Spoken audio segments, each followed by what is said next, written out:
پھر ہم نے عرض کیا کہ اہل بیت کی زندگی کے 3 حصے پائے جاتے ہیں۔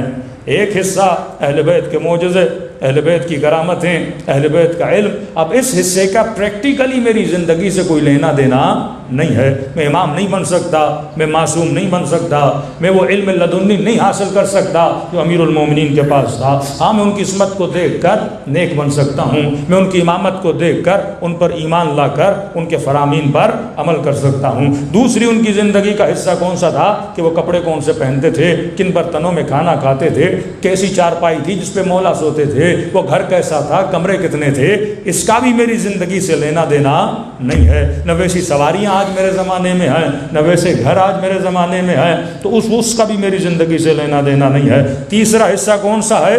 اصول زندگی اہل بیت علیہ الصلوۃ والسلام، جس کا پریکٹیکلی میری زندگی سے کنیکشن بنتا ہے۔ پھر میں نے کہا مجمع بھی 2-3 طرح کے مجمع ہوتے ہیں۔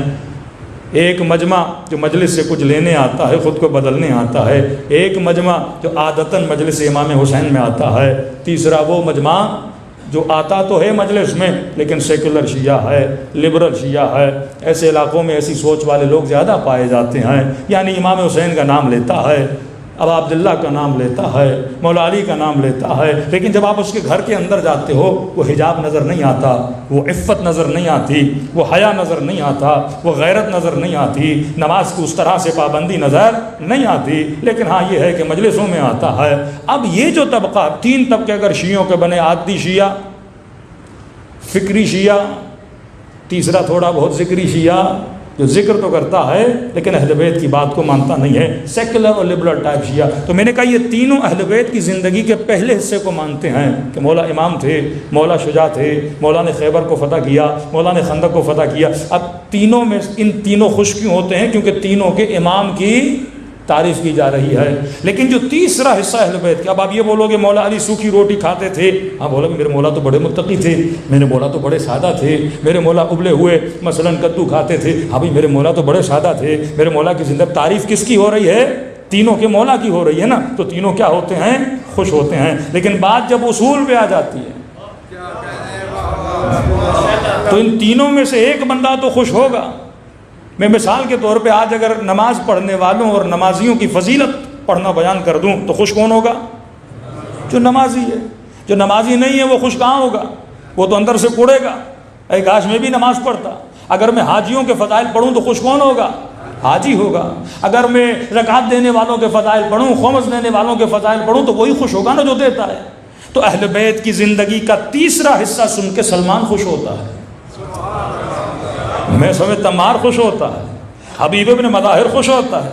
لیکن یہ جو تیسرا زندگی، کیونکہ اس کا ڈائریکٹ میری ذات سے لینا دینا ہے، کہ میں بارہا بتا چکا کہ اگر مجلس میں کوئی ایسا ٹاپک چھیڑوں کہ اکثریت میں وہ بیماری ہو تو لوگ کہیں گے مولانا کس کے لیے پڑھ رہے ہیں؟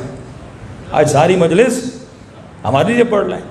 مثلاً خواتین ہمیں دعوت دیں مولانا مجلس پڑھنی، اور میں ساری مجلس غیبت پہ پڑھنا شروع کر دوں، چپ لگ جائے گی نا مجمع کو کہ کسی نے مولوی صاحب کو بولا ہے کہ مجلس ہمارے اوپر ہی پڑھنی ہے۔ چور کی داڑھی میں تنکا ہوتا ہے۔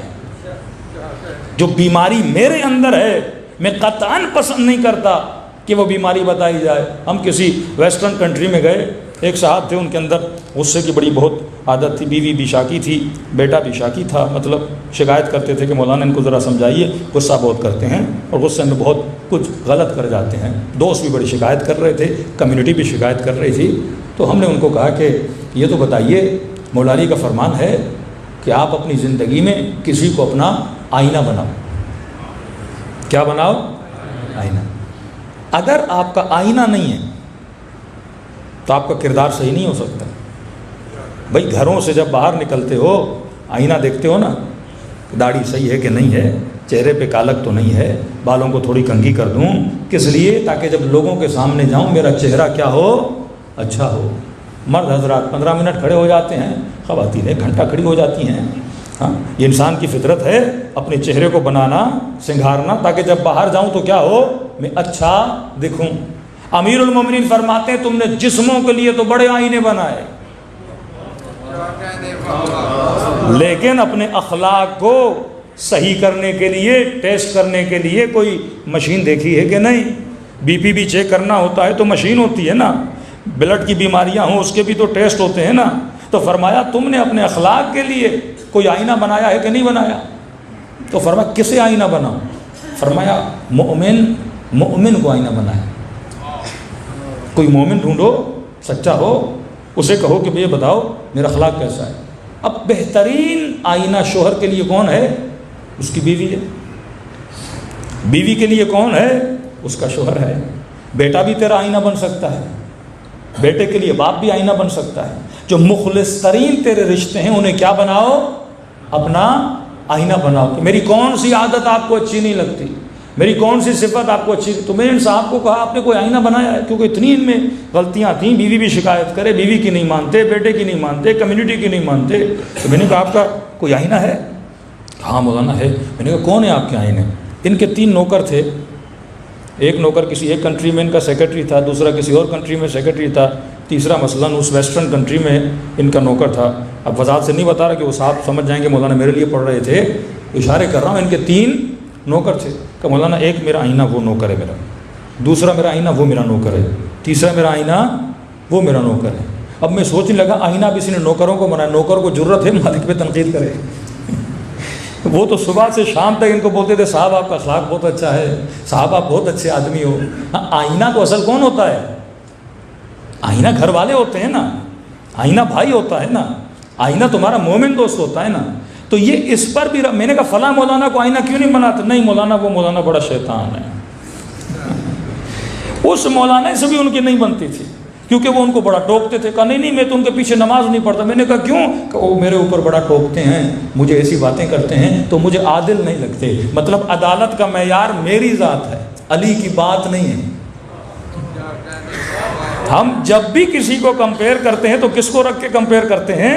اپنی ذات کو رکھ کر۔ یہ احمق بندے کی نشانی ہوتی ہے جو اپنی ذات کو اصول بنا دیتا ہے۔ ارے اصول کسے بناؤ؟ اہل بیت رسول کو بناؤ کہ اللہ نے اتنی اعلیٰ شخصیتیں آپ کو دی ہیں کہ بندہ چاہے تہجد گزار ہو، نمازی ہو، سچا ہو، صادق ہو، عابد ہو، جتنی بھی عبادتیں کرے تو کہیں تیرے اندر عجب نہ آ جائے، تکبر نہ آ جائے کہ میں بہت بڑا عابد ہوں۔ تو خدا نے ایسا معیار بنایا، معیار حق و باطل بنایا تو علی کو بنایا، معیار صبر بنایا تو حسین کو بنایا، معیار عبادت بنایا تو زین العابدین کو بنایا۔ تو یہاں کا کتنا بھی بڑا عابد ہو لیکن جب زین العابدین کی عبادتوں کو دیکھے گا تو اسے اپنی عبادت کچھ بھی نظر نہیں آئے گی۔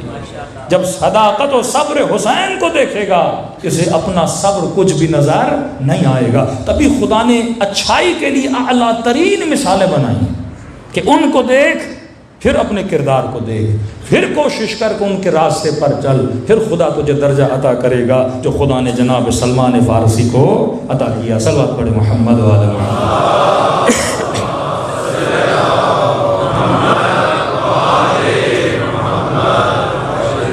وعجل فرجهم